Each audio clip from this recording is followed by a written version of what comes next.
Hello, ਅੱਜ ਅਸੀਂ ਕਰਾਂਗੇ ਪਾਠ 2 ਜਿਸ ਦਾ ਨਾਂ ਹੈ ਸੱਚੇ ਦੋਸਤ। ਸੋ ਬੇਟਾ, ਸੱਚੇ ਦੋਸਤ ਮਤਲਬ ਬੈਸਟ ਫਰੈਂਡਸ। ਠੀਕ ਹੈ, ਹੁਣ ਇਸ ਪਾਠ ਵਿੱਚ ਦੇਖਦੇ ਹਾਂ ਕਿ ਸੱਚੇ ਦੋਸਤ ਕਿਸ ਨੂੰ ਕਿਹਾ ਗਿਆ ਹੈ। ਪਾਠ ਪੜ੍ਹਨ ਤੋਂ ਪਹਿਲਾਂ ਅਸੀਂ ਪੜ੍ਹਾਂਗੇ ਕੁਝ ਨਵੇਂ ਸ਼ਬਦ।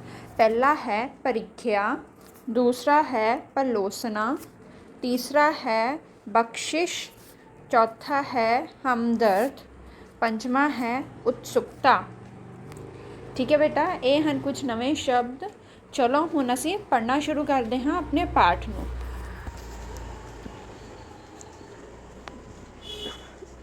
ਗੁਣਜੋਤ ਦੂਜੀ ਜਮਾਤ ਵਿੱਚ ਪੜ੍ਹਦਾ ਸੀ। ਉਹ ਬਹੁਤ ਆਲਸੀ ਸੀ।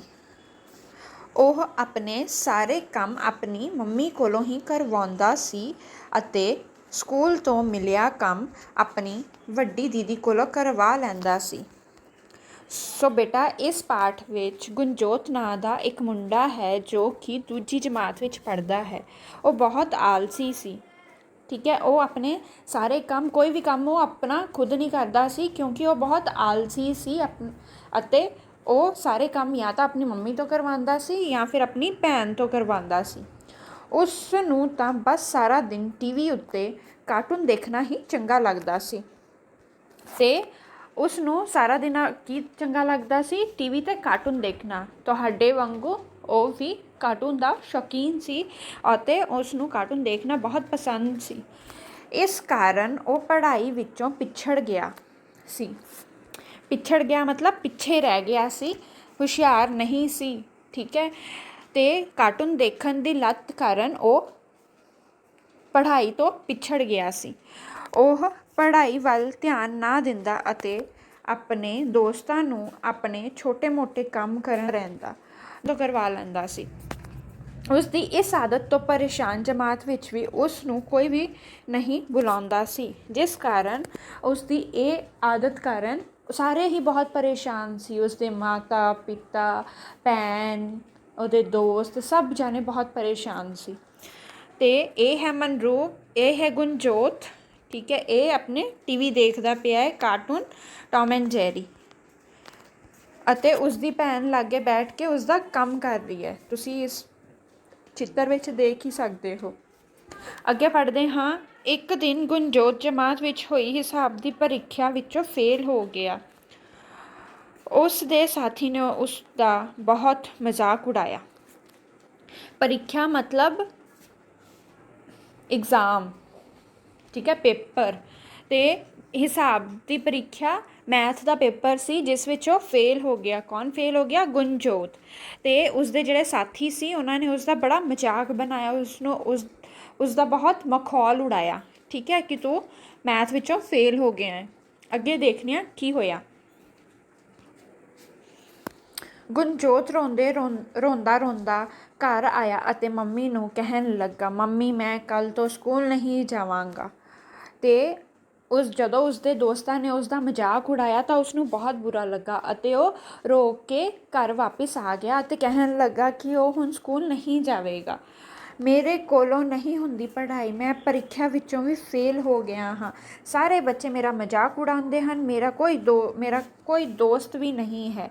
ਅਤੇ ਉਸਦੀ ਇਸ ਆਦਤ ਕਾਰਨ ਉਸਦੇ ਜਿਹੜੇ ਦੋਸਤ ਸੀ ਉਹ ਵੀ ਪਿੱਛੇ ਉਸ ਤੋਂ ਹਟ ਗਏ ਅਤੇ ਉਸਦਾ ਸਭ ਮਜ਼ਾਕ ਉਡਾਉਣ ਲੱਗੇ, ਜਿਸ ਕਾਰਨ ਉਹ ਬਹੁਤ ਪਰੇਸ਼ਾਨ ਹੋਇਆ ਅਤੇ ਆਪਣੀ ਮਾਂ ਨੂੰ ਕਹਿਣ ਲੱਗਾ ਆ ਕੇ ਕਿ ਮੈਂ ਹੁਣ ਸਕੂਲ ਨਹੀਂ ਜਾਵਾਂਗਾ, ਮੇਰੇ ਤੋਂ ਪੜ੍ਹਾਈ ਨਹੀਂ ਹੁੰਦੀ, ਮੈਂ ਨਹੀਂ ਕਰਨੀ ਪੜ੍ਹਾਈ, ਹੁਣ ਮੈਂ ਫੇਲ ਹੋ ਗਿਆ ਹਾਂ ਅਤੇ ਮੈਂ ਹੁਣ ਪੜ੍ਹਾਈ ਨਹੀਂ ਕਰਨੀ। ਫਿਰ ਉਸਦੀ ਮੰਮੀ ਕੀ ਕਹਿੰਦੀ ਹੈ, ਦੇਖਦੇ ਹਾਂ। ਮੇਰਾ ਰਾਜਾ ਬੇਟਾ ਇਸ ਤਰ੍ਹਾਂ ਨਹੀਂ ਰੋਈਦਾ। ਮੰਮੀ ਨੇ ਉਸਨੂੰ ਪਲੋਸਦੇ ਹੋਏ ਚੁੱਪ ਕਰਵਾਇਆ। ਫਿਰ ਉਸਦੀ ਮੰਮੀ ਨੇ, ਜਿਸ ਤਰ੍ਹਾਂ ਤੁਸੀਂ ਵੀ ਅਗਰ ਰੋ ਰਹੇ ਹੁੰਦੇ ਹੋ ਅਤੇ ਤੁਹਾਡੀ ਮੰਮੀ ਤੁਹਾਨੂੰ ਚੁੱਪ ਕਰਵਾਉਂਦੀ ਹੈ, ਉਸੇ ਤਰ੍ਹਾਂ ਉਸਦੀ ਮੰਮੀ ਨੇ ਵੀ ਉਹਨੂੰ ਚੁੱਪ ਕਰਵਾਇਆ ਅਤੇ ਕਿਹਾ ਕਿ ਇਸ ਤਰ੍ਹਾਂ ਰੋਈਦਾ ਨਹੀਂ ਹੈ, ਕੋਈ ਗੱਲ ਨਹੀਂ। ਫਿਰ ਅੱਗੇ ਦੇਖਦੇ ਹਾਂ ਕੀ ਹੋਇਆ। ਕੋਲ ਬੈਠੇ ਗੁਣਜੋਤ ਦੇ ਦਾਦੀ ਜੀ ਨੇ ਸਾਰੀ ਗੱਲ ਸੁਣ ਕੇ ਉਸ ਨੂੰ ਆਪਣੇ ਕੋਲ ਬੁਲਾਇਆ ਅਤੇ ਪਿਆਰ ਨਾਲ ਕਹਿਣ ਲੱਗੇ, ਗੁਣਜੋਤ ਪੁੱਤਰ, ਜੇ ਤੁਸੀਂ ਸਕੂਲ ਤੋਂ ਮਿਲਿਆ ਕੰਮ ਆਪ ਕਰਦੇ ਅਤੇ ਮਨ ਲਗਾ ਕੇ ਪੜ੍ਹਦੇ ਤਾਂ ਕਦੇ ਫੇਲ ਨਾ ਹੁੰਦੇ। ਸਾਨੂੰ ਆਪਣੇ ਸਾਰੇ ਕੰਮ ਆਪ ਕਰਨੇ ਚਾਹੀਦੇ ਹਨ। ਜਦੋਂ ਉਹ ਇਸ ਤਰ੍ਹਾਂ ਰੋਣ ਲੱਗਾ, ਆਪਣੀ ਮਾਂ ਨੂੰ ਕਹਿਣ ਲੱਗਾ ਕਿ ਮੈਂ ਸਕੂਲ ਨਹੀਂ ਜਾਵਾਂਗਾ, ਤਾਂ ਉਸਦੀ ਮਾਂ ਨੇ ਉਸਨੂੰ ਚੁੱਪ ਤੇ ਕਰਵਾਇਆ। ਪਰ ਸਮਝਾਇਆ ਕਿਸ ਨੇ? ਉਸਦੀ ਦਾਦੀ ਨੇ।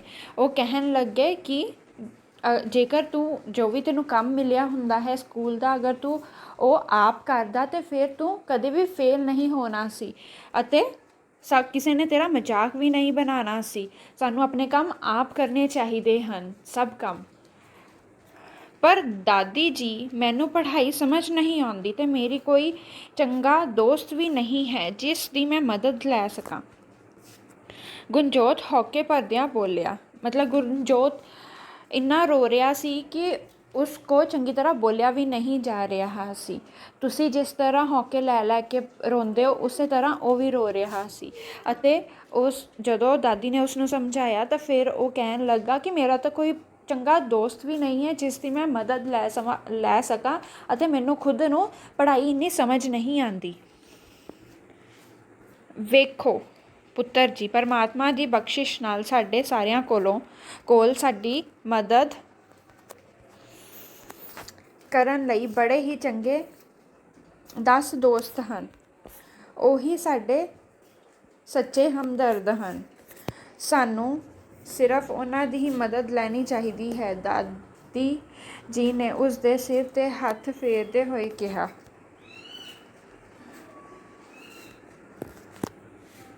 ਅਤੇ ਦਾਦੀ ਨੇ ਉਸਨੂੰ ਸਮਝਾਉਂਦੇ ਹੋਏ ਕਿਹਾ ਕਿ ਸਾਡੇ 10 ਦੋਸਤ ਹਨ। ਉਹ ਕਿਹੜੇ ਹਨ? ਹੁਣੀ ਦੱਸਦੀ ਹਾਂ। ਉਹ ਸਾਡੇ ਹਮਦਰਦ ਹਨ, ਸਾਡੇ ਨਾਲ ਹਮੇਸ਼ਾ ਰਹਿੰਦੇ ਹਨ। ਕਿਸੇ ਵੀ ਹਾਲਤ ਵਿੱਚ ਉਹ ਸਾਡੇ ਨਾਲ ਹੀ ਰਹਿੰਦੇ ਹਨ ਅਤੇ ਸਾਨੂੰ ਸਿਰਫ ਉਹਨਾਂ ਦੀ ਹੀ ਮਦਦ ਲੈਣੀ ਚਾਹੀਦੀ ਹੈ। ਜਿਹੜੇ 10 ਦੋਸਤ ਹਨ, ਸਾਨੂੰ ਸਿਰਫ ਉਹਨਾਂ ਦੀ ਹੀ ਮਦਦ ਲੈਣੀ ਚਾਹੀਦੀ ਹੈ। ਦਾਦੀ ਜੀ ਨੇ ਉਸਦੇ ਸਿਰ 'ਤੇ ਹੱਥ ਫੇਰਦੇ ਹੋਏ ਇਹ ਸਾਰੀ ਚੀਜ਼ ਕਹੀ।